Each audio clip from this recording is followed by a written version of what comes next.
নমস্কার, আমি চন্দ্রা। আমার এই গল্প পাঠে মৌ চ্যানেলটি যদি আপনাদের ভালো লেগে থাকে তাহলে অবশ্যই লাইক, শেয়ার ও সাবস্ক্রাইব করে পাশে থাকবেন এবং আপনাদের মূল্যবান মতামত কমেন্টের মাধ্যমে আমাকে অবশ্যই জানাবেন।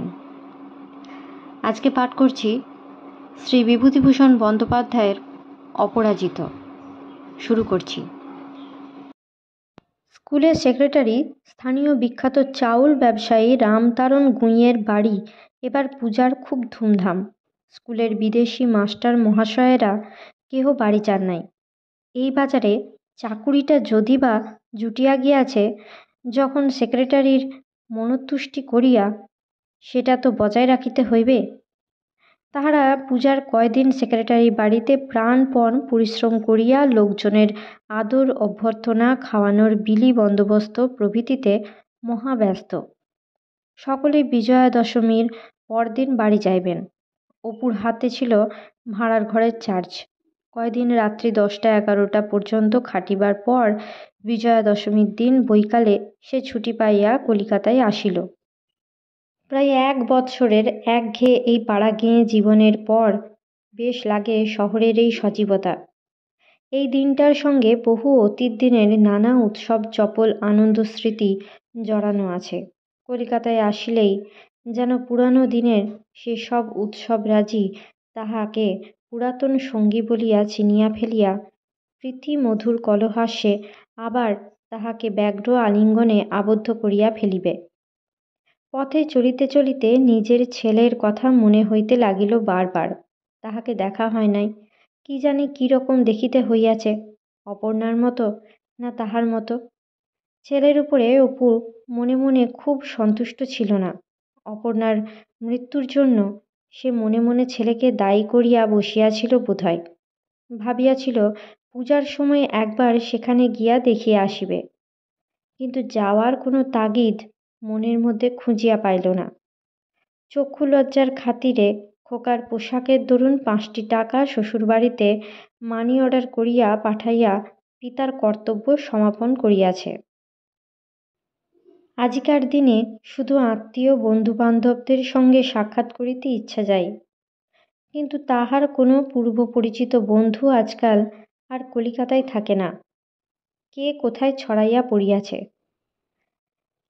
গে স্ট্রিটের মোড়ে দাঁড়াইয়া প্রতিমা দেখিতে দেখিতে ভাবিতে লাগিল কোথায় যাওয়া যায়। তারপরে সে লক্ষ্যহীনভাবে চলিল। একটা সরু গলি, 2জন লোকে পাশাপাশি যাওয়া যায় না। দুধারে একতলা নিচু স্যাঁতস্যাঁতে ঘরে ছোট ছোট গৃহস্থের বাস দেখিতেছে। একটা রান্নাঘরে 26-27 বছরের একটি বউ লুচি ভাজিতেছে। 2টি ছোট মেয়ে ময়দা বেলিয়া দিতেছে। অপু ভাবিল 1 বৎসর পর আজ হয়তো ইহাদের লুচি খাইবার উৎসব দিন। একটা উঁচু রোয়াকে অনেকগুলি লোক কোলাকুলি করিতেছে। গোলাপি সিল্কের ফ্রক পরা, কোঁকড়া চুল একটি ছোট মেয়ে দরজার পর্দা তুলিয়া তাহার দিকে চাহিয়া আছে। একটা দৃশ্যে তাহার ভারী দুঃখ হইল। এক মুড়ির দোকানে প্রৌঢ়া মুড়িবালিকে একটি অল্পবয়সী নিচ শ্রেণীর পতিতা মেয়ে বলিতেছে, দিদি শোনো, দিদি। মুড়িবালি তাহার কথায় আদৌ কান না দিয়া সোনার মোটা অনন্ত পড়া ঝিয়ের সহিত কথাবার্তা কহিতেছে। মেয়েটি তাহার মনোযোগ ও অনুগ্রহ আকর্ষণ করিবার জন্য আবার প্রণাম করিতেছে ও আবার বলিতেছে, দিদি, দিদি একটু পায়ে ধুলো দাও। পরে হাসিয়া বলিতেছে, একটু সিদ্ধি খাওয়াবে না দিদি। অপু ভাবিল এরূপহীনা হতভাগিনীও হয়তো কলিকাতায় তাহার মতো একাকী কোনো খোলার ঘরের অন্ধকার গর্ভগৃহ হইতে আজিকার দিনের উৎসবে যোগ দিতে তাহার চুনুরি শাড়িখানা পরিয়া বাহির হইয়াছে। পাশের দোকানের অবস্থাপন্ন মুড়িবালির অনুগ্রহ ভিক্ষা করিতেছে উৎসবের অংশ হইতে, যাহাতে সে বঞ্চিত না হয়। ওর চোখে ওই মুড়িবালি হয়তো কত বড় লোক। ঘুরিতে ঘুরিতে সেই কবিরাজ বন্ধুটির দোকানে গেল। বন্ধু দোকানেই বসিয়া আছে। খুব আদর করিয়া বলিল, এসো এসো ভাই, ছিলে কোথায় এতদিন? বন্ধুর অবস্থা পূর্বাপেক্ষাও খারাপ। পূর্বের বাসা ছাড়িয়া নিকটেই একটা গলিতে 3.5 টাকা ভাড়াতে একটা খোলার ঘর লইয়াছে। নতুবা চলে না। আর পারি নে। এখন হয়েছে দিন আনি দিন খাই অবস্থা। আমি আর স্ত্রী দুজনে মিলে বাড়িতে আচার, চাটনি, পয়সা প্যাকেট, চা এইসব বিক্রি করি। অসম্ভব স্ট্রাগল করতে হচ্ছে ভাই। এসো, বাসায় এসো। নিচু স্যাঁতস্যাঁতে ঘর। বন্ধুর বউ বা ছেলে মেয়ে কেহই বাড়ি নাই। পাড়ার মেয়েদের সঙ্গে গলির মুখে বড় রাস্তার ধারে দাঁড়াইয়া প্রতিমা দেখিতেছে। বন্ধু বলিল, এবার আর ছেলে মেয়েদের কাপড় টাপড় দিতে পারিনি। বলি ওই পুরনো কাপড় ধোপার বাড়ি থেকে কাচিয়ে পর। বউটার চোখে জল দেখে শেষকালে ছোট মেয়েটার জন্য একখানা ডুরে শাড়ি। তাই বসো বসো, চা খাও। বাহ, আজকের দিনে যদি এলে। দাঁড়াও, ডেকে আনি ওকে। অপু ইতিমধ্যে গলির মোড়ের দোকান হইতে আট আনার খাবার কিনিয়া আনিল। খাবারের ঠোঙা হাতে যখন সে ফিরিয়াছে, তখন বন্ধু ও বন্ধুপত্নী বাসায় ফিরিয়াছে। বাহ রে, আবার কোথায় গিয়েছিলে? ওতে কি খাবার? বাহ রে, খাবার তুমি আবার কেন? অপু হাসি মুখে বলিল, তোমার আমার জন্য তো আনিনি। খুকি রয়েছে, ওই খোকা রয়েছে। এসো তো মানু। কি নাম? রমলা? ও বাবা, বাপের শখ দেখো। রমলা। বউ ঠাকরুন, ধরুন তো এটা। বন্ধুপত্নী আধঘণ্টা টানিয়া প্রসন্ন হাসি ভরা মুখে ঠোঙাটি হাত হইতে লইলেন। সকলকে চা ও খাবার দিলেন। সেই খাবারই। আধঘণ্টাটাক পর অপু বলিল, উঠি ভাই, আবার চাঁপদানিতে ফিরব। বেশ ভালো ভাই। কষ্টের সঙ্গে তুমি এই যে লড়াই করছো, এতে তোমাকে ভালো করে চিনে নিলাম। কিন্তু বউ ঠাকুরনকে একটা কথা বলে যাই, অত ভালো মানুষ হবেন না। আপনার স্বামী তা পছন্দ করেন না। দু একদিন একটু একটু চুলোচুরি, হাতাযুদ্ধ, বেলুন যুদ্ধ, জীবনটা বেশ একটু সরস হয়ে উঠবে, বুঝলেন না?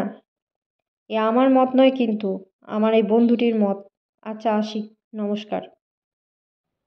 বন্ধুটি পিছু পিছু আসিয়া হাসি মুখে বলিল, ওহে, তোমার বউ ঠাকুরুন বলছেন ঠাকুরপোকে জিজ্ঞেস করো উনি বিয়ে করবেন না এরকম সন্ন্যাসী হয়ে ঘুরে ঘুরে বেড়াবেন। উত্তর দাও। অপু হাসিয়া বলিল, দেখে শুনে আর ইচ্ছে নেই ভাই, বলে দাও।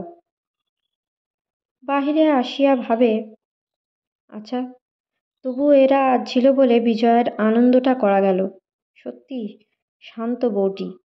ইচ্ছে করে এদের কোনো হেল্প করি। কি করে হয়, হাতে এদিকে পয়সা কোথায়? তাহার পর কিসের টানে সে ট্রামে উঠিয়া একেবারে ভবানীপুরে লীলাদের বাড়ি গিয়া হাজির হইল। রাত তখন প্রায় 8:30। লীলা দাদামশায়ের লাইব্রেরি ঘরটাতে লোকজন কথাবার্তা বলিতেছে। গাড়ি বারান্দাতে দুখানা মোটর দাঁড়াইয়া আছে। পোকার উপদ্রবের ভয়ে হলের ইলেকট্রিক আলোগুলিতে রাঙা সিল্কের ঘেরাটোপ বাঁধা। মার্বেলের সিঁড়ির ধাপ বাহিয়া হলের সামনের চাতালে উঠিবার সময় সেই গন্ধটা পাইল। কিসের গন্ধ ঠিক সে জানে না। হয়তো দামি আসবাবপত্রের গন্ধ, হয়তো লীলার দাদামশায়ের দামি চুরুটের গন্ধ। এখানে আসিলেই ওটা পাওয়া যায়। লীলা, এবার হয়তো লীলা। অপুর বুকটা ঢিপ ঢিপ করিতে লাগিল। লীলা ছোট ভাই বিমলেন্দু তাহাকে দেখিতে পাইয়া ছুটিয়া আসিয়া হাত ধরিল। এই বালকটিকে অপুর বড় ভালো লাগে। মাত্র বার দুই ইহার আগে সে অপুকে দেখিয়াছে, কিন্তু কি চোখেই যে দেখিয়াছে। একটু বিস্ময় মাখানো আনন্দের সুরে বলিল, অপূর্ববাবু, আপনি এতদিন পর কোথা থেকে? আসুন আসুন, বসবেন। বিজয়ের প্রণাম। দাঁড়ান। এসো এসো, কল্যাণ হোক। মা কোথায়? মা গিয়েছেন বাগবাজারের বাড়িতে, আসবেন এখনই। বসুন। ইয়ে, তোমার দিদি এখানে তো না? ও।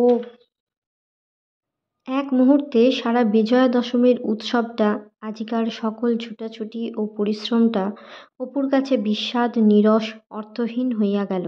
শুধু আজ বলিয়া নয়, পূজা আরম্ভ হইবার সময় হইতে সে ভাবিতেছে লীলা পূজার সময় নিশ্চয়ই কলিকাতায় আসিবে। বিজয়ার দিন গিয়া দেখা করিবে। আজ চাঁপদানির চটকলে ৫টার ভোঁ বাজিয়া প্রভাত সূচনা হওয়ার সঙ্গে সঙ্গে সে অসীম আনন্দের সহিত বিছানায় শুইয়া ভাবিয়াছিল, বৎসর ২ পরে আজ লীলার সঙ্গে ওবেলা দেখা হইবে। এখন সেই লীলাই নাই এখানে। বিমলেন্দু তাহাকে উঠিতে দিল না। চা ও খাবার আনিয়া খাওয়াইল। বলিল, বসুন, এখন উঠতে দেব না। নতুন আইসক্রিমের কলটা এসেছে। বড় মামার বন্ধুদের জন্যে সিদ্ধির আইসক্রিম হচ্ছে। খাবেন সিদ্ধির আইসক্রিম? রোজ দেওয়া। আপনার জন্যে ১ ডিশ আনতে বলে এলুম। আপনার গান শোনা হয়নি কতদিন। না সত্যি, একটা গান করতেই হবে, ছাড়ছি নে। লীলা কি সেই রায়পুরেই আছে? আসবে টাসবে না? এখন তো আসবে না দিদি। দিদির নিজের ইচ্ছেতে তো কিছু হবার জো নেই। দাদামশাই পত্র লিখেছিলেন।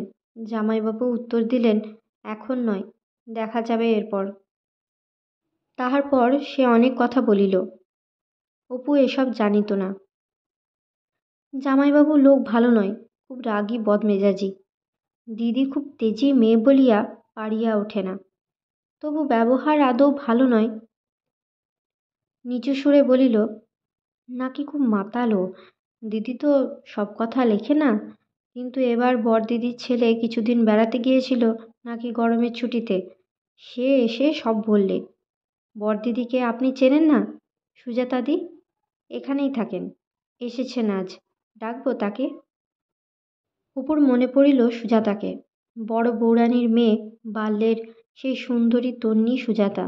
বর্ধমানের বাড়িতে তাহারই যৌবন পুষ্পিত তনুলতাটি একদিন অপুর অনভিজ্ঞ শৈশবচক্ষুর সম্মুখে নারী সৌন্দর্যের সমগ্র ভাণ্ডার যেন নিঃশেষে উজাড় করিয়া ঢালিয়া দিয়াছিল। ১২ বৎসর পূর্বের সেই উৎসবের দিনটা আজও এমন স্পষ্ট মনে পড়ে। একটু পরে সুজাতা হাসি মুখে পর্দা ঠেলিয়া ঘরে ঢুকিল। কিন্তু একজন অপরিচিত সুদর্শন তরুণ যুবককে ঘরের মধ্যে দেখিয়া প্রথমটা সে তাড়াতাড়ি পিছু হটিয়া পর্দাটা পুনরায় টানিতে যাইতেছিল। বিমলেন্দু হাসিয়া বলিল, বারে, ইনি তো সেই অপূর্ববাবু। বড়দি চিনতে পারেননি? অপু উঠিয়া পায়ের ধুলা লইয়া প্রণাম করিল। সে সুজাতা আর নাই। বয়স ৩০ পার হইয়াছে। খুব মোটা হইয়া গিয়াছে। মাথার সামনের দিকে ২-১ গাছা চুল উঠিতে শুরু হইয়াছে। যৌবনের চটুল লাবণ্য গিয়া মুখে মাতৃত্বের কোমলতা। বর্ধমানে থাকিতে অপুর সঙ্গে একদিনও সুজাতার আলাপ হয় নাই। রাঁধুনির ছেলের সঙ্গে বাড়ির বড় মেয়ের কোন আলাপই বা সম্ভব ছিল? সবাই তো আর লীলা নয়। তবে বাড়ির রাঁধুনি বামনির ছেলেটিকে ভয়ে ভয়ে বড়লোকের বাড়ির একতলা দালানের বারান্দাতে অনেকবার সে বেড়াইতেছে, ঘোরাফেরা করিতে দেখিয়াছে বটে। সুজাতা বলিল, এসো এসো, বসো। এখানে কি করো? মা কোথায়? মা তো অনেকদিন মারা গিয়েছেন। তুমি বিয়ে থাওয়া করছো তো? কোথায়? সে সংক্ষেপে সব বলিল। সুজাতা বলিল, তা আবার বিয়ে করনি? না বিয়ে করে ফেলো। সংসারে থাকতে গেলে ওসব তো আছেই। বিশেষ যখন তোমার মাও নেই, সে বাড়ির আর মেয়েটে নেই। অপুর মনে হইল লীলা থাকলে সে তোমার মা এ কথা না বলিয়া শুধু মা বলিত। তাহাই সে বলে। লীলার মতো আর কে এমন দয়াময়ী আছে যে তাহার জীবনে তাহার সকল দারিদ্র্যকে, সকল হীনতাকে উপেক্ষা করিয়া পরিপূর্ণ করুণার ও মমতার স্নেহপানি সহজ বন্ধুত্বের মাধুর্যে তাহার দিকে এমন প্রসারিত করিয়া দিয়াছিল? সুজাতার কথার উত্তর দিতেই এই কথাটা ভাবিয়া সে কেমন অন্যমনস্ক হইয়া গেল। সুজাতা ভেতরে চলিয়া গেলে অপুর মনে হইল শুধু মাতৃত্বের শান্ত কোমলতা নয়, সুজাতার মধ্যে গৃহিণীপনার প্রবীণতাও আসিয়া গিয়াছে। বলিল, আসি ভাই বিমল, আমার আবার 10:30টার গাড়ি। বিমলেন্দু তাহাকে আগাইয়া দিতে তাহার সঙ্গে সঙ্গে অনেক দূর আসিল। বলিল, আর বছর ফাল্গুন মাসে দিদি এসেছিল, দিন 15 ছিল। কাউকে বলবেন না। আপনার পুরনো অফিসে একবার আমায় পাঠিয়েছিল আপনার খোঁজে। সবাই বললে তিনি চাকরি ছেড়ে চলে গিয়েছেন, কোথাও কেউ জানে না। আপনার কথা আমি লিখব। আপনার ঠিকানাটা দিন না। দাঁড়ান, লিখে নিই। মাঘী পূর্ণিমার দিনটা ছিল ছুটি। সারাদিন সে আশেপাশের গ্রামগুলো পায়ে হাঁটিয়া ঘুরিয়া বেড়াইয়াছে। সন্ধ্যায় অনেক পরে সে বাসায় আসিয়া শুইবা মাত্র ঘুমাইয়া পড়িল। কত রাত্রে জানে না। তক্তপোশের কাছের জানালাতে কাহার মৃদু করাঘাতের শব্দে তাহার ঘুম ভাঙিয়া গেল। শীত এখনো বেশি বলিয়া জানালা বন্ধই ছিল। বিছানার উপরে বসিয়া সে জানালাটা খুলিয়া ফেলিল। কে যেন বাহিরে রোয়াকে জ্যোৎস্নার মধ্যে দাঁড়াইয়া। কে? উত্তর নাই। সে তাড়াতাড়ি দুয়ার খুলিয়া বাহিরে রোয়াকে আসিয়া অবাক হইয়া গেল। কে একটি স্ত্রীলোক এত রাত্রে তাহার জানালার কাছে দেওয়াল ঘেঁষিয়া বিষণ্ণভাবে দাঁড়াইয়া আছে। অপু আশ্চর্য হইয়া কাছে গিয়া বলিল, কে ওখানে? পরে বিস্ময়ের সুরে বলিল, পটেশ্বরী, তুমি এখানে এত রাত্রে? কোথা থেকে? তুমি শ্বশুরবাড়ি ছিলে, এখানে কি করে? পটেশ্বরী নিঃশব্দে কাঁদিতেছিল, কথা বলিল না। অপু চাহিয়া দেখিল, তাহার পায়ের কাছে একটা ছোট পুঁটুলি পড়িয়া আছে। বিস্ময়ের সুরে বলিল, কেঁদো না পটেশ্বরী, কী হয়েছে বলো। আর এখানে এভাবে দাঁড়িয়েও তো শুনি কি হয়েছে। তুমি এখন আসছো কোত্থেকে বলো তো? পটেশ্বরী কাঁদিতে কাঁদিতে বলিল, রিজড়ে থেকে হেঁটে আসছি, অনেক রাত তীরে বেরিয়েছি, আমি আর সেখানে যাব না। আচ্ছা, চলো চলো, তোমায় বাড়িতে দিয়ে আসি গিয়ে। কি বোকা মেয়ে, এত রাত্রিরে কি এভাবে বেরুতে আছে? ছি! আর এই কনকনে শীতে গায়ে একখানা কাপড় নেই, কিছু না। এ কি ছেলে মানুষই! আপনার পায়ে পড়ি মাস্টারমশাই, আপনি বাবাকে বলবেন আর যেন সেখানে না পাঠায়। সেখানে গেলে আমি মরে যাব। পায়ে পড়ি আপনার। বাড়ির কাছাকাছি গিয়া বলিল, বাড়িতে যেতে বড্ড ভয় করছে মাস্টারমশাই, আপনি একটু বলবেন বাবাকে মাকে বুঝিয়ে। সে এক কাণ্ড আর কি! অত রাত্রে ভাগ্যে রাত অনেক, পথে কেউ নাই। অপু তাহাকে সঙ্গে লইয়া দিগরি বাড়ি আসিয়া পটেশ্বরীর বাবাকে ডাকিয়া তুলিয়া সব কথা বলিল। পূর্ণ দিগরি বাহিরে আসিলেন। পটেশ্বরী আম গাছের তলায় বসিয়া পড়িয়া হাঁটুতে মুখ গুজিয়া কাঁদিতেছে ও হাড় ভাঙা শীতে ঠকঠক করিয়া কাঁপিতেছে। না একখানা শীতবস্ত্র, না একখানা মোটা চাদর। বাড়ির মধ্যে গিয়া পটেশ্বরী কাঁদিয়া মাকে জড়াইয়া ধরিল। একটু পরে পূর্ণদিগরি তাহাকে ডাকিয়া বাড়ির মধ্যে লইয়া গিয়া দেখাইলেন পটেশ্বরীর হাতে পিঠে ঘাড়ের কাছে প্রহারের কালশিরার দাগ। এক এক জায়গায় রক্ত ফুটিয়া বাহির হইতেছে। মাকে ছাড়া দাগগুলি সে আর কাহাকেও দেখায় নাই। তিনি আবার স্বামীকে দেখাইয়াছেন। ক্রমে জানা গেল পটেশ্বরী নাকি রাত 12টা হইতে পুকুরের ঘাটে শীতের মধ্যে বসিয়া ভাবিয়াছে কি করা যায়। 2 ঘণ্টা শীতে ঠকঠক করিয়া কাঁপিবার পরও সে বাড়ি আসিবার সাহস সঞ্চয় করিতে না পারিয়া মাস্টার মহাশয়ের জানালায় শব্দ করিয়াছিল। মেয়েকে আর সেখানে পাঠানো চলিতে পারে না, এ কথা ঠিক। দিগরিমশাই অপুকে জিজ্ঞাসা করিলেন তাহার কোনো উকিল বন্ধু আছে কিনা। এ সম্বন্ধে একটা আইনের পরামর্শ বিশেষ আবশ্যক। মেয়ের ভরণপোষণের দাবি দিয়া তিনি জামাইয়ের কাছে নালিশ করিতে পারেন কিনা। অপু দিন শুধুই ভাবিতে লাগিল এক্ষেত্রে কি করা উচিত। সুতরাং স্বভাবতই সে খুব আশ্চর্য হইয়া গেল যখন মাঘী পূর্ণিমার দিন 5 পরে সে শুনিল পটেশ্বরীর স্বামী আসিয়া পুনরায় তাহাকে লইয়া গিয়াছে। কিন্তু তাহাকে আরও বেশি আশ্চর্য হইতে হইল সম্পূর্ণ আরেক ব্যাপারে। একদিন সে স্কুল হইতে ছুটির পরে বাহিরে আসিতেছে, স্কুলের বেহারা তাহার কাছে একখানা খামের চিঠি দিল। খুলিয়া পড়িল, স্কুলের সেক্রেটারি লিখিয়াছেন তাহাকে আর বর্তমানে আবশ্যক নাই, 1 মাসের মধ্যে সে যেন অন্যত্র চাকুরি দেখিয়া লয়। অপু বিস্মিত হইল। কী ব্যাপার, হঠাৎ এ নোটিশের মানে কি? সে তখনই হেডমাস্টারের কাছে গিয়া চিঠিখানি দেখাইল। তিনি নানা কারণে অপুর ওপরে সন্তুষ্ট ছিলেন না। প্রথম সেবা সমিতির দল গঠন অপুই করিয়াছিল, নেতৃত্বও করিত সে। ছেলেদের সে অত্যন্ত প্রিয় পাত্র, তাহার কথায় ছেলেরা ওঠে বসে। জিনিসটা হেডমাস্টারের চক্ষুশূল। অনেক দিন হইতেই তিনি সুযোগ খুঁজিতেছিলেন। ছিদ্রটা এতদিন পান নাই, পাইলে কি আর একটা অনভিজ্ঞ ছোকরাকে জব্দ করিতে এতদিন লাগিত? হেডমাস্টার কিছুই জানেন না। সেক্রেটারির ইচ্ছা তাহার হাত নেই। সেক্রেটারি জানাইলেন, কথাটা এই যে অপূর্ববাবুর নামে নানা কথা রটিয়াছে দিগরি বাড়ির মেয়েটির এইসব ঘটনা লইয়া। অনেক দিন হইতেই এ লইয়া তাহার কানে কোনো কোনো কথা গেলেও তিনি শোনেন নাই। কিন্তু সম্প্রতি ছেলেদের অভিভাবকদের মধ্যে অনেকে আপত্তি করিতেছেন যে ওরূপ চরিত্রের শিক্ষককে কেন রাখা হয়। অপুর প্রতিবাদ সেক্রেটারি কানে তুললেন না। হ্যাঁ দেখুন, ওসব কথা আলাদা। আমাদের স্কুলের ও ছাত্রদের দিক থেকে এ ব্যাপারটা অন্যভাবে আমরা দেখব কি না। একবার যার নামে কুৎসা উঠেছে তাকে আর আমরা শিক্ষক হিসেবে রাখতে পারি না, তা সে সত্যি হোক আর মিথ্যাই হোক। অপুর মুখ লাল হইয়া গেল এই বিরাট অবিচারে। সে উত্তেজিত সুরে বলিল, বেশ তো মশাই, এ বেশ জাস্টিস হলো তো। সত্যি মিথ্যে না জেনে আপনারা একজনকে এই বাজারে অনায়াসে চাকরি থেকে ছাড়িয়ে দিচ্ছেন, বেশ তো। বাহিরে আসিয়া রাগে ও ক্ষোভে অপুর চোখে জল আসিয়া গেল। মনে ভাবিল, এসব হেডমাস্টারের কারসাজি। আমি যাব তার বাড়ি খোসামত করতে?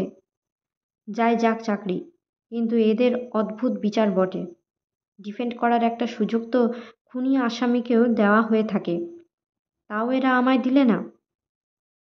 কয়দিন সে বসিয়া ভাবিতে লাগিল, এখানকার চাকুরির মেয়াদ তো আর এই মাসটা, তারপর কি করা যাইবে। স্কুলের এক নতুন মাস্টার কিছুদিন পূর্বে কোনো এক মাসিক পত্রিকায় গল্প লিখিয়া 10টা টাকা পাইয়াছিলেন। গল্পটা সেই ভদ্রলোকের কাছে অপু অনেকবার শুনিয়াছে। আচ্ছা, সেও এখানে বসিয়া বসিয়া খাতায় একটা উপন্যাস লিখিতে শুরু করিয়াছিল। মনে মনে ভাবিল, 10-12 চ্যাপ্টার তো লেখা আছে, উপন্যাসখানা যদি লিখে শেষ করতে পারি তার বদলে কেউ টাকা দেবে না। কেমন হচ্ছে কে জানে, একবার রামবাবুকে দেখাবো। নোটিশ মতো অপুর কাজ ছাড়িবার আর বিলম্ব নাই। একদিন পোস্ট অফিসের ডাক ব্যাগ খুলিয়া খাম ও পোস্টকার্ডগুলি নাড়িতে নাড়িতে একখানা বড় চৌকা সবুজ রঙের মোটা খামের ওপরে নিজের নাম দেখিয়া বিস্মিত হইল। কে তাহাকে এত বড় শৌখিন খামে চিঠি দিল? প্রণব নয়, অন্য কেহ নয়। হাতের লেখাটা সম্পূর্ণ অপরিচিত। খুলিয়া দেখিলেই তো তাহার সকল রহস্য এখনই চলিয়া যাইবে। এখন থাক, বাসায় গিয়া পড়িবে এখন। এই অজানার আনন্দটুকু যতক্ষণ ভোগ করা যায়। রান্না খাওয়ার কাজ শেষ হইতে মার্টিন কোম্পানির রাত 10টার গাড়ি আসিয়া পড়িল। বাজারের দোকানে ঝাঁপ পড়িল। অপু পত্রখানা খুলিয়া দেখিল, দুখানা চিঠি, একখানা ছোট 4-5 লাইনের আর একখানা মোটা সাদা কাগজে। পরক্ষণেই আনন্দে বিস্ময়ে উত্তেজনায় তার বুকের রক্ত যেন চলকাইয়া উঠিয়া গেল মাথায়। সর্বনাশ, এ কার চিঠি? চোখকে যেন বিশ্বাস করা যায় না। লীলা তাহাকে লিখিতেছে। সঙ্গের চিঠিখানা তার ছোট ভাইয়ের। সে লিখিতেছে, দিদির এ পত্রখানা তাহার পত্রের মধ্যে আসিয়াছে। অপুকে পাঠাইবার অনুরোধ ছিল দিদির, পাঠানো হইল। অনেক কথা, 9 পৃষ্ঠা, ছোট ছোট অক্ষরে চিঠি। খানিকটা পড়িয়া সে খোলা হাওয়ায় আসিয়া বসিল। কি অবর্ণনীয় মনোভাব, বোঝানো যায় না, বলা যায় না। আরম্ভটা এই রকম। ভাই অপূর্ব, অনেক দিন তোমার কোনো খবর পাইনি। তুমি কোথায় আছো, আজকাল কি করো, জানবার ইচ্ছে হয়েছে অনেকবার, কিন্তু কে বলবে, কার কাছে বা খবর পাবো। সেবার কলকাতায় গিয়ে বিনুকে একদিন তোমার পুরনো ঠিকানায় তোমার সন্ধানে পাঠিয়েছিলাম। সে বাড়িতে অন্য লোকে আজকাল থাকে, তোমার সন্ধান দিতে পারেনি। কি করে বা পারবে, এ কথা বিনু বলেনি তোমায়? আমি বড় অশান্তিতে আছি এখানে। কখনো ভাবিনি এমন আমার হবে। কখনো যদি দেখা হয় তখন সব বলবো। এই সব অশান্তির মধ্যে যখন আবার মনে হয় তুমি হয়তো মলিন মুখে কোথায় পথে পথে ঘুরে বেড়াচ্ছ, তখন মনের যন্ত্রণা আরও বেড়ে যায়। এই অবস্থায় হঠাৎ একদিন বিনুর পত্রে জানলাম বিজয়া দশমীর দিন তুমি ভবানীপুরের বাড়িতে গিয়েছিলে। তোমার ঠিকানাও পেলাম। বর্ধমানের কথা মনে হয়।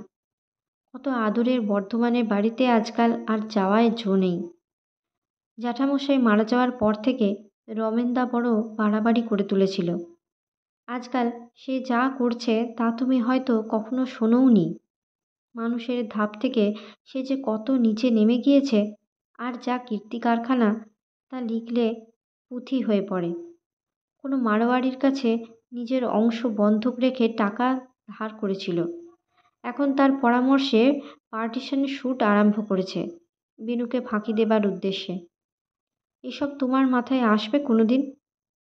কত রাত পর্যন্ত অপু চোখের পাতা বুঝাইতে পারিল না। লীলা যাহা লিখিয়াছে তাহার অপেক্ষা বেশি যেন লেখে নাই। সারা পত্রখানিতে একটা শান্ত সহানুভূতি, স্নেহপ্রীতি, করুণা।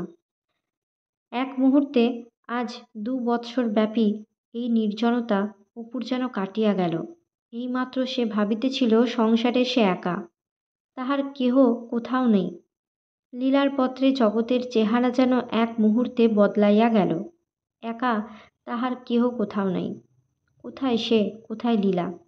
বহু দূরের ব্যবধান ভেদ করিয়া তাহার প্রাণের উষ্ণ প্রেমময় স্পর্শ অপুর প্রাণে লাগিয়াছে। কিন্তু কি অপূর্ব রসায়ন এ স্পর্শটা! কোথায় গেল অপুর চাকরি যাইবার দুঃখ? কোথায় গেল গোটা 2 বৎসরের পাষাণ ভারের মতো নির্জনতা? নারী হৃদয়ের অপূর্ব রসায়নের প্রলেপ তাহার সকল মনে, সকল অঙ্গে কি যে আনন্দ ছড়াইয়া দিল! লীলা যে আছে, সব সময় তাহার জন্যে ভাবে, দুঃখ করে। জীবনে অপু আর কি চায়? সাক্ষাতের আবশ্যক নাই। জন্ম জন্মান্তর ব্যাপিয়া এই স্পর্শটুকু অক্ষয় হইয়া বিরাজ করুক। লীলার পত্র পাইবার দিন-12 পরে তাহার যাইবার দিন আসিয়া গেল। ছেলেরা সভা করিয়া তাহাকে বিদায় সম্বর্ধনা দিবার উদ্দেশ্যে চাঁদা উঠাইতেছিল। হেডমাস্টার খুব বাধা দিলেন, যাহাতে সভা না হইতে পারে সেই জন্য দলের চাঁইদিগকে ডাকিয়া টেস্ট পরীক্ষার সময় বিপদে ফেলিবেন বলিয়া শাসাইলেন। পরিশেষে স্কুল ঘরে সভার স্থানও দিতে চাহিলেন না। বলিলেন, তোমরা ফেয়ারওয়েল দিতে যাচ্ছ, ভালো কথা, কিন্তু এসব বিষয়ে আয়রন ডিসিপ্লিন চাই। যার চরিত্র নেই তার কিছুই নেই। তার প্রতি কোনো সম্মান তোমরা দেখাও, এ আমি চাই নে। অন্তত স্কুল ঘরে আমি তার জায়গা দিতে পারি নে। সেদিন আবার বড় বৃষ্টি। মহেন্দ্র সাবুইয়ের আটচালায় জন 30 উপরের ক্লাসের ছেলে হেডমাস্টারের ভয়ে লুকাইয়া হাতে লেখা অভিনন্দনপত্র পড়িয়া ও গাঁদা ফুলের মালা গলায় দিয়া অপুকে বিদায় সম্বর্ধনা জানাইল। সভা ভঙ্গের পর জলযোগ করাইল। প্রত্যেকে পায়ের ধুলা লইয়া তাহার বাড়ি আসিয়া বিছানাপত্র গুছাইয়া দিয়া নিজেরা তাহাকে বৈকালে ট্রেনে তুলিয়া দিল। অপু প্রথমে আসিল কলিকাতায়। একটা খুব লম্বা পাড়ি দিবে, যেখানে সেখানে যেদিকে 2 চোখ যায়। এতদিনে সত্যি মুক্তি।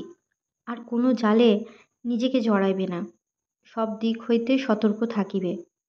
শিকলের বাঁধন অনেক সময় অলক্ষিতে জড়ায় কিনা পায়ে।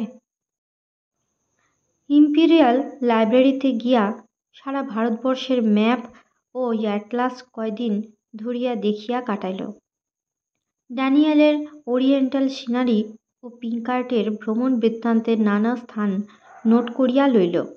বেঙ্গল নাগপুর ও ইস্ট ইন্ডিয়ান রেলের নানা স্থানের ভাড়া ও অন্যান্য তথ্য জিজ্ঞাসা করিয়া বেড়াইল। 70 টাকা হাতে আছে, ভাবনা কিসের?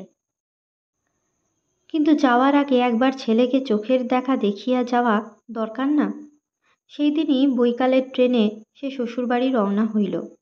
অপর্ণার মা জামাইকে এতটুকু তিরস্কার করিলেন না। এতদিন ছেলেকে না দেখিতে আসার দরুন একটি কথাও বলিলেন না, বরং এত আদর যত্ন করিলেন যে অপু নিজেকে অপরাধী ভাবিয়া সংকুচিত হইয়া রহিল। অপু বাড়ির লোকজনের সঙ্গে কথা কহিতেছে। এমন সময়ে তাহার খুড়শাশুড়ি একটি সুন্দর খোকাকে কোলে করিয়া সেখানে আসিলেন। অপু ভাবিল, বেশ খোকাটি তো, কাদের? খুড়শাশুড়ি বলিলেন, যাও তো খোকন, এবার তোমার আপনার লোকের কাছে।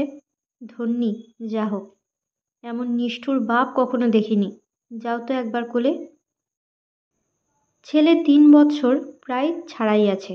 ফুটফুটে সুন্দর গায়ের রং, অপর্ণার মতো ঠোঁট ও মুখের নিচেকার ভঙ্গি, চোখ বাপের মতো ডাগর ডাগর। কিন্তু সব শুদ্ধ ধরিলে অপর্ণার মুখের আদুলি বেশি ফুটিয়া ওঠে খোকার মুখে। প্রথমে সে কিছুতেই বাবার কাছে আসিবে না।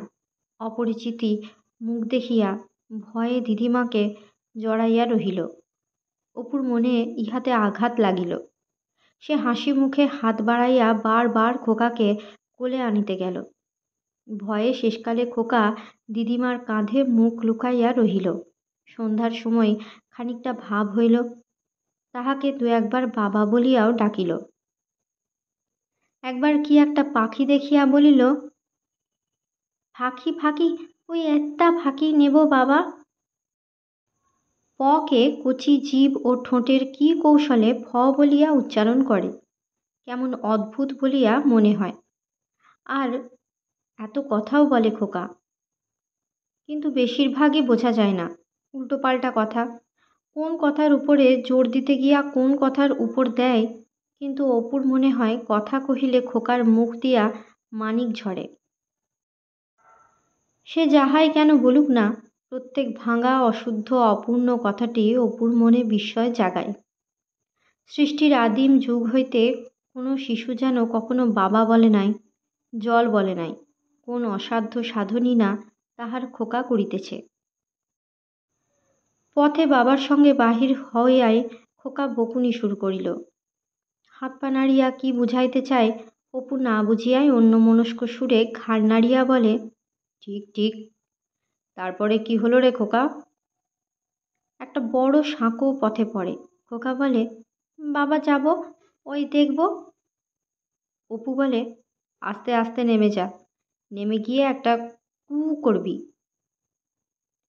খোকা আস্তে আস্তে ঢালু বাহিয়া নিচে নামে। জল নিকাশের পথটার ফাঁকে ওদিকের গাছপালা দেখা যাইতেছে। না বুঝিয়া বলে, বাবা, এই মধ্যে একটা বাগান। কু করো তো খোকা, একটা কু করো। খোকা উৎসাহের সহিত বাঁশির মতো সুরে ডাকে, কু। পরে বলে, তুমি বলুন বাবা। অপু হাসিয়া বলে, কু। খোকা আমোদ পাইয়া নিজে আবার করে, আবার বলে, তুমি বলুন। বাড়ি ফিরিবার পথে বলে, খবি ছাক এনো বাবা, দিদিমা খবি ছাক আনবে, খবি ছাক ভালো। সন্ধ্যাবেলা খোকা আরও কত গল্প করে। এখানকার চাঁদ গোল, মাসিমার বাড়ি একবার গিয়েছিল, সেখানকার চাঁদ ছোট, এতটুকু। অতটুকু চাঁদ কেন বাবা? শীঘ্রই অপু দেখিল খোকা দুষ্টুও বড়। অপু পকেট হইতে টাকা বাহির করিয়া গুনিতেছে। খোকা দেখিতে পাইয়া চিৎকার করিয়া সবাইকে বলে, দেখো কত টাকা, আয় আয়। পরে একটা টাকা তুলিয়া লইয়া বলে, এটা আমি কিছুতে দেব না। হাতে মুঠো বাঁধিয়া থাকে, আমি কাঁচের ভাতা কিনব। অপু ভাবে, খোকাটা দুষ্টুও তো হয়েছে, না দে, টাকা কি করবি? না, কিছুতে দেব না, হি হি। ঘাড় দুলাইয়া হাসে। অপুর টাকাটা হাত হইতে লইতে কষ্ট হয়, তবু লয়। একটা টাকার ওর কি দরকার, মিছিমিছি নষ্ট। কলিকাতা ফিরিবার সময় অপর্ণার মা বলিলেন, বাবা, আমার মেয়ে গিয়েছে যাক, কিন্তু তোমার কষ্টই হয়েছে আমার বেশি। তোমাকে যে কি চোখে দেখেছিলাম বলতে পারিনি। তুমি যে এরকম পথে পথে বেড়াচ্ছ, এতে আমার বুক ফেটে যায়। তোমার মা বেঁচে থাকলে কি বিয়ে না করে পারতে? খোকনের কথাটাও তো ভাবতে হবে, একটা বিয়ে করো বাবা। নৌকায় আবার পীরপুরের ঘাটে আসা। অপর্ণার ছোট খুড়তুতো ভাই ননি তাহাকে তুলিয়া দিতে আসিতেছিল। খড় রৌদ্রে বড় দলের নোনা জল চকচক করিতেছে। মাঝ নদীতে একখানা বাদাম তোলা মহাজনী নৌকা, দূরে বড় দলের মোহনার দিকে সুন্দরবনের ধোঁয়া ধোঁয়া অস্পষ্ট সীমারেখা। আশ্চর্য, এরই মধ্যে অপর্ণা যেন কত দূরের হইয়া গিয়াছে। অসীম জলরাশির প্রান্তের ওই অনতিস্পষ্ট বনরেখার মতোই দূরের, অনেক দূরের। অপুদের ডিঙ্গিখানা দক্ষিণ তীর ঘেঁষিয়া যাইতেছিল। নৌকার তলায় ছলাৎ ছলাৎ শব্দে ঢেউ লাগিতেছে। কোথাও একটা উঁচু ডাঙা, কোথাও পাড় ধসিয়া নদীগর্ভে পড়িয়া যাওয়ায় কাশঝোপের শিকড়গুলা বাহির হইয়া ঝুলিতেছে। একটা জায়গায় আসিয়া অপুর হঠাৎ মনে হইল জায়গাটা সে চিনিতে পারিয়াছে। একটা ছোট খাল, ডাঙার উপরে একটা হিজল গাছ। এই খালটিতেই অনেক দিন আগে অপর্ণাকে কলিকাতা হইতে আনিবার সময়ে সে বলিয়াছিল, ও কলা বউ, ঘোমটা খোলো, বাপের বাড়ির দেশটা চেখেই দেখো। তারপর স্টিমার চড়িয়া খুলো না, বাঁ দিকে সে একবার চাহিয়া দেখিয়া লইল। ওই যে ছোট্ট খড়ের ঘরটি, প্রথম যেখানে সে ও অপর্ণা সংসার পাতে। সেদিনকার সে অপূর্ব আনন্দ মুহূর্তটিতে সে কি স্বপ্নেও ভাবিয়াছিল যে এমন একদিন আসিবে যেদিন শূন্য দৃষ্টিতে খড়ের ঘরখানার দিকে চাহিয়া দেখিতে দেখিতে সমস্ত ঘটনাটা মনে হইবে মিথ্যা স্বপ্ন। নির্নিমেষ উৎসুক অবাক চোখে সেদিকে চাহিয়া থাকিতে থাকিতে অপুর কেমন এক দুর্দমনীয় ইচ্ছা হইতে লাগিল একবার ঘরখানার মধ্যে যাইতে, সব দেখিতে। হয়তো অপর্ণার হাতের উনুনের মাটির ঝিঁকটা এখনো আছে, আর যেখানে বসিয়া সে অপর্ণার হাতের জলখাবার খাইয়াছিল, প্রথম যেখানটিতে অপর্ণার ট্র্যাঙ্ক হইতে আয়না চিরুনি বাহির করিয়া তাহার জন্য রাখিয়া দিয়াছিল। ট্রেনে উঠিয়া জানালার ধারে বসিয়া থাকে, স্টেশনের পর স্টেশন আসে ও চলিয়া যায়। অপু শুধুই ভাবে, বড় দলের তীর, চাঁদা কাটার বন, ভাটার জল কলকল করিয়া নামিয়া যাইতেছে। একটি অসহায় ক্ষুদ্র শিশুর অবোধ হাসি অন্ধকার রাত্রে বিকীর্ণ জলরাশির ওপারে কোথায় দাঁড়াইয়া অপর্ণা যেন সেই মনসাপতার বাড়ির পুরাতন দিনগুলির মতো দুষ্টুমি ভরা চোখে হাসি মুখে বলিতেছে, আর কক্ষনো যাব না তোমার সঙ্গে, আর কক্ষনো না, দেখে নিও। ফাল্গুন মাস, কলিকাতায় সুন্দর দক্ষিণ হাওয়া বহিতেছে। সকালে একটু শীত। বোর্ডিংয়ের বারান্দাতে অপু বিছানা পাতিয়া শুইয়াছিল। খুব ভোরে ঘুম ভাঙিয়া বিছানায় শুইয়া তাহার মনে হইল আজ আর স্কুল নাই, টিউশনি নাই, আর বেলা 10টার নাকে মুখে গুঁজিয়া কোথাও ছুটিতে হইবে না। আজ সমস্ত সময়টা তাহার নিজের, তাহা লইয়া সে যাহা খুশি করিতে পারে। আজ সে মুক্ত মুক্ত মুক্ত, আর কাহাকেও গ্রাহ্য করে না সে। কথাটা ভাবিতেই সারা দেহ অপূর্ব উল্লাসে শিহরিয়া উঠিল। বাঁধন ছেঁড়া মুক্তির উল্লাস, বহুকাল পর স্বাধীনতার আস্বাদন আজ পাওয়া গেল।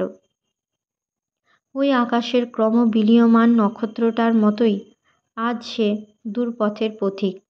অজানার উদ্দেশ্যে সে যাত্রার আরম্ভ হয়তো আজই হয় কি কালই হয়।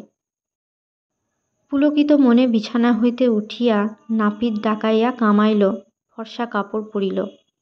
পুরাতন শৌখিনতা আবার মাথা চাড়া দিয়া ওঠার তরুণ দর্জির দোকানে একটা মটকার পাঞ্জাবি তৈয়ারি করিতে দিয়াছিল, সেটা নিজে গিয়া লইয়া আসিল।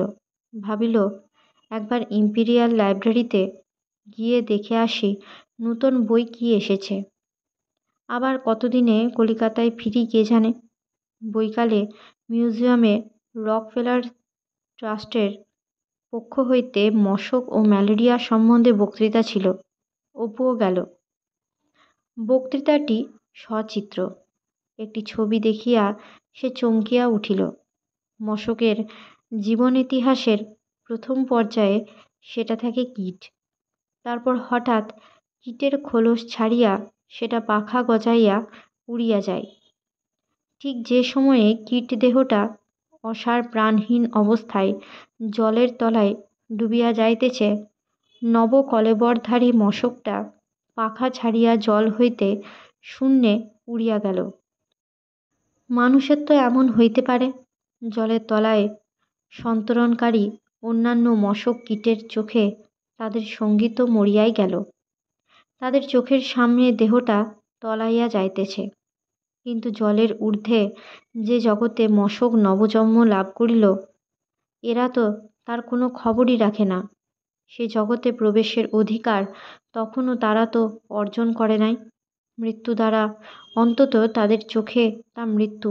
তার দ্বারা এই মশক নিম্নস্তরের জীব। তার পক্ষে যা বৈজ্ঞানিক সত্য, মানুষের পক্ষে তা কি মিথ্যা? কথাটা সে ভাবিতে ভাবিতে ফিরিল। যাইবার আগে একবার পরিচিত বন্ধুদের সহিত দেখা করিতে বাহির হইয়া পরদিন সকালে সে সেই কবিরাজ বন্ধুটির দোকানে গেল। দোকানে তাহার দেখা পাওয়া গেল না। উড়িয়া ছোকরা চাকরকে দিয়া খবর পাঠাইয়া পরে সে বাসার মধ্যে ঢুকিল। সেই খোলার বাড়ি, সেই বাড়িটাই আছে। সংকীর্ণ উঠানের একপাশে দুখানা বেলে পাথরের শিলপাতা। বন্ধুটি নোড়া দিয়া কি পিষিতেছে। পাশে বড় একখানা খবরের কাগজের উপর এক রাশ ধূসর রঙের গুঁড়া। সারা উঠান জুড়িয়া কুলায় ডালায় নানা শেকড় বাকড় রৌদ্রে শুকাইতে দেওয়া রহিয়াছে।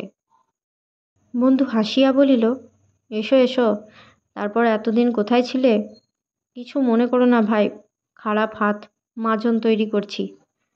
এই দেখো না, ছাপানো লেবেল, চন্দ্রমুখী মাজন, মহিলা মোম ইন্ডাস্ট্রিয়াল সিন্ডিকেট।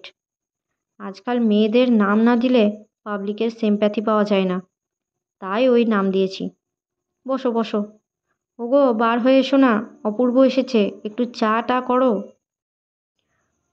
অপু হাসিয়া বলিল, সিন্ডিকেটের সভ্য তো দেখছি আপাতত মোটে দুজন, তুমি আর তোমার স্ত্রী, এবং খুব যে অ্যাক্টিভ সভ্য তাও বুঝছি। হাসি মুখে বন্ধু পত্নী ঘর হইতে বাহিরে আসিলেন। তাহার অবস্থা দেখিয়া অপুর মনে হইল, অন্য শিলখানাতে তিনিও কিছু পূর্বে মাজন পেশা কার্যে নিযুক্ত ছিলেন। তাহার আসিবার সংবাদ পাইয়া শিল ছাড়িয়া ঘরের মধ্যে পালাইয়াছিলেন। হাত মুখের গুঁড়া ধুইয়া ফেলিয়া সভ্য ভব্য হইয়া বাহির হইলেও মাথার এলোমেলো উড়ন্ত চুলে ও কপালের পাশের ঘামে সে কথা জানাইয়া দেয়। বন্ধু বলিল, কি করি বলো ভাই, দিনকাল যা পড়েছে, পাওনাদারের কাছে দুবেলা অপমান হচ্ছি। ছোট আদালতে নালিশ করে দোকানের ক্যাশ বাক্স সিল করে রেখেছে। দিন একটা টাকা খরচ, বাসায় কোনো দিন খাওয়া হয়, কোনো দিন। বন্ধুপত্নী বাধা দিয়া বলিলেন, তুমি ও কাঁদুনি গেও অন্য সময়, এখন উনি এলেন এতদিন পরে, একটু চা খাবেন, ঠান্ডা হবেন, তা না তোমার কাঁদুনি শুরু হলো। আহা, আমি কি পথের লোককে ধরে বলতে চাই? ও আমার ক্লাস ফ্রেন্ড, ওদের কাছে দুঃখের কথাটা বললেও, পাতা চায়ের প্যাকেট একটা খুলে নাও না, আটা আছে নাকি? আর দেখো না হয় ওকে খানচারেক রুটি অন্তত। আচ্ছা, সে ভাবনা তোমায় ভাবতে হবে না। পরে অপুর দিকে চাহিয়া হাসিয়া বলিলেন, আপনি সেই বিজয়া দশমীর পর আর একদিনও এলেন না যে বড়। চা ও পরোটা খাইতে খাইতে অপু নিজের কথা সব বলিল। শীঘ্রই বাহিরে যাইতেছে, সে কথাটাও বলিল। বন্ধু বলিল, তবেই দেখো ভাই, তবু তুমি একা, আর আমি স্ত্রী পুত্র নিয়ে এই কলকাতা শহরের মধ্যে আজ পাঁচটি বছর যে কি করে দিন কাটাচ্ছি, তার এসব নিয়ে একরকম চালাই। পয়সা প্যাকেট চা আছে, খরিদারি মোদক আছে, মাজনের লাভ মন্দ হয় না। কিন্তু কি জানো, এই কৌটোটা পড়ে যায় 1.5 পয়সার ওপরে, মাজনে, লেবেলে, ক্যাপসুলে তাও প্রায় 2 পয়সা। তোমার কাছে আর লুকিয়ে কি করব? স্বামী স্ত্রীতে খাঁটি কিছু মজুরি পোষাই কই। তবুও তো দোকানের কমিশন ধরিনি হিসাবের মধ্যে। এদিকে 4 পয়সার বেশি দাম করলে কম্পিট করতে পারবো না। খানিক পরে বন্ধু বলিল, ওহে, তোমার বউ ঠাকুরুন বলছেন আমাদের তো একটা খাওয়া পাওনা আছে, এবার সেটা হয়ে যাক না কেন? বেশ একটা ফেয়ারওয়েল ফিস্ট হয়ে যাবে এখন, তবে উল্টো। এই যা। অপু মনে মনে ভারী কৃতজ্ঞ হইয়া উঠিল বন্ধুপত্নীর প্রতি। ইহাদের মলিন বেশ ও ছেলেমেয়েগুলির শীর্ণ চেহারা হইতে ইহাদের ইতিহাস সে ভালোই বুঝিয়াছিল। কিছু ভালো খাবার আনাইয়া খাওয়ানো, একটু আমোদ আহ্লাদ করা, কিন্তু হয়তো সেটা দরিদ্র সংসারে সাহায্যের মতোই দেখাইবে। যদি ইহারা না লয় বা মনে কিছু ভাবে। ও পক্ষ হইতে প্রস্তাবটা আসাতে সে ভারী খুশি হইল। ভোজের আয়োজনে ৬-৭ টাকা ব্যয় করিয়া অপু বন্ধুর সঙ্গে ঘুরিয়া বাজার করিল। কই মাছ, গলদা চিংড়ি, ডিম, আলু, ছানা, দই, সন্দেশ। হয়তো খুব বড় ধরনের কিছু ভোজ নয়, কিন্তু বন্ধু পত্নীর আদরে হাসি মুখে তাহা এত মধুর হইয়া উঠিল, এমনকি এক সময়ে অপুর মনে হইল আসলে তাহাকে খাওয়ানোর জন্যই বন্ধুপত্নীর এই ছল। লোকে ইষ্টদেবতাকেও এত যত্ন করে না বোধহয়। পিছনে সবসময় বন্ধুর বউটি পাখা হাতে বসিয়া তাহাদের বাতাস করিতেছিলেন। অপু হাত উঠাইতেই হাসি মুখে বলিলেন, ও হবে না, আপনি আর একটু ছানার ডালনা নিন। ও কি, মোচার চপ পাতে রাখলেন কার জন্যে, সে শুনব না। এই সময় একটি 15-16 বছরের ছেলে উঠানে আসিয়া দাঁড়াইল। বন্ধু বলিল, এসো এসো কুঞ্জ, এসো বাবা, এইটি আমার শালির ছেলে, বাগবাজারে থাকে। আমার সে ভাইরা ভাই মারা গেছে গত শ্রাবণ মাসে। পাটের প্রেসে কাজ করত। গঙ্গার ঘাটে রেল লাইন পেরিয়ে আসতে হয়। তা রোজই আসে। সেদিন একখানা মালগাড়ি দাঁড়িয়ে আছে। তা ভাবলে আবার এতখানি ঘুরে যাবে? যেমন গাড়ির তলা দিয়ে গলে আসতে গিয়েছে, আর অমনি গাড়িখানা গিয়েছে ছেড়ে। তারপর চাকায় কেটে কুটে একেবারে আর কি। 2টি মেয়ে, আমার শালি আর এই ছেলেটি। একরকম করে বন্ধু বান্ধবের সাহায্যে চলছে, উপায় কি। তাই আজ ভালো খাওয়াটা আছে। কাল স্ত্রী বললে, যাও কুঞ্জকে বলে এসো। ওরে বসে যা বাবা, থালা না থাকে পাতা একখানা পেতে। হাত মুখটা ধুয়ে আয় বাবা, এত দেরি করে ফেললি কেন? বেলা বেশি ছিল না। খাওয়া দাওয়ার পর গল্প করিতে করিতে অনেক রাত হইয়া গেল। অপু বলিল, আচ্ছা আজ উঠি ভাই, বেশ আনন্দ হলো আজ অনেক দিন পর। বন্ধু বলিল, ওগো অপূর্বকে আলোটা ধরে গলির মুখটা পার করে দাও তো, আমি আর উঠতে পারি নে। একটা ছোট্ট কেরোসিনের টেমি হাতে বউটি অপুর পেছনে পেছনে চলিল। অপু বলিল, থাক বউ ঠাকরুন, আর এগোবেন না, এমন আর কি অন্ধকার, যান আপনি। আবার কবে আসবেন? ঠিক নেই, এখন একটা লম্বা পাড়ি তো দিই। কেন, একটা বিয়ে থা করুন না। পথে পথে সন্ন্যাসী হয়ে এরকম বেড়ানো কি ভালো? মাও তো নেই শুনছি। কবে যাবেন আপনি? যাবার আগে একবার আসবেন না, যদি পারেন। তা হয়ে উঠবে না বউ ঠাকরুন, ফিরি যদি আবার তখন বরণ। আচ্ছা নমস্কার। বউটি টেমি হাতে গলির মুখে দাঁড়াইয়া রহিল। পরদিন সে সকালে উঠিয়া ভাবিয়া দেখিল হাতের পয়সা নানা রকমে উড়িয়া যাইতেছে। আর কিছুদিন দেরি করিলে যাওয়াই হইবে না। এখানে আবার চাকরির উমেদার হইয়া দৌড়ে দৌড়ে ঘুরিতে হইবে। কিন্তু আকাশ পাতাল ভাবিয়াও কিছু ঠিক হইল না। একবার মনে হয় এটা ভালো, আবার মনে হয় ওটা ভালো। অবশেষে স্থির করিল স্টেশনে গিয়া সম্মুখে যাহা পাওয়া যাবে তাহাতেই উঠা যাইবে। জিনিসপত্র বাঁধিয়া গুছাইয়া হাওড়া স্টেশনে গিয়া দেখিল আর মিনিট 15 পরে 4 নম্বর প্ল্যাটফর্ম হইতে গয়া প্যাসেঞ্জার ছাড়িতেছে। একখানা 3rd ক্লাসের টিকিট কিনিয়া সোজা ট্রেনে উঠিয়া জানালার ধারের একটা জায়গায় সে নিজের বিছানাটি পাতিয়া বসিল। অপু কি জানিত এই যাত্রা তাহাকে কোন পথে চালিত করিয়া লইয়া চলিয়াছে? এই 4টা 20 মিনিটের গয়া প্যাসেঞ্জার পরবর্তী জীবনে সে কতবার ভাবিয়াছে যে সে তো পাঁজি দেখিয়া যাত্রা শুরু করে নাই, কিন্তু কোন মহাশুভ মহেন্দ্রক্ষণে সে হাওড়া স্টেশনে 3rd ক্লাস টিকিট ঘরের ঘুলঘুলিতে ফিরিঙ্গি মেয়ের কাছে গিয়া একখানা টিকিট চাহিয়াছিল। 10 টাকার একখানা নোট দিয়া 5.5 টাকা ফেরত পাইয়াছিল। মানুষ যদি তাহার ভবিষ্যৎ জানিতে পারিত। অপু বর্তমানে এসব কিছুই ভাবিতেছিল না। এত বয়স হইল, কখনো সে গ্র্যান্ড কর্ড লাইনে বেড়ায় নাই। সেই ছোটবেলায় 2টি বার ছাড়া ইস্ট ইন্ডিয়ান রেলেও আর কখনো চড়ে নাই। রেলে চড়িয়া দূর দেশে যাওয়ার আনন্দে সে ছেলে মানুষের মতোই উৎফুল্ল হইয়া উঠিয়াছিল। রাস্তার ধারে গাছপালা ক্রমশ কিরূপ বদলাইয়া যায় লক্ষ্য করিবার ইচ্ছা অনেক দিন হইতে তাহার আছে। বর্ধমান পর্যন্ত দেখিতে দেখিতে গেল, কিন্তু পরেই অন্ধকারে আর দেখা গেল না। আজকের মতো গল্প পাঠ এই পর্যন্ত। পরবর্তী অংশ নিয়ে আসবো পরবর্তী ভিডিওতে। সকলে ভালো থাকবেন, সুস্থ থাকবেন এবং পাশে থাকবেন। নমস্কার।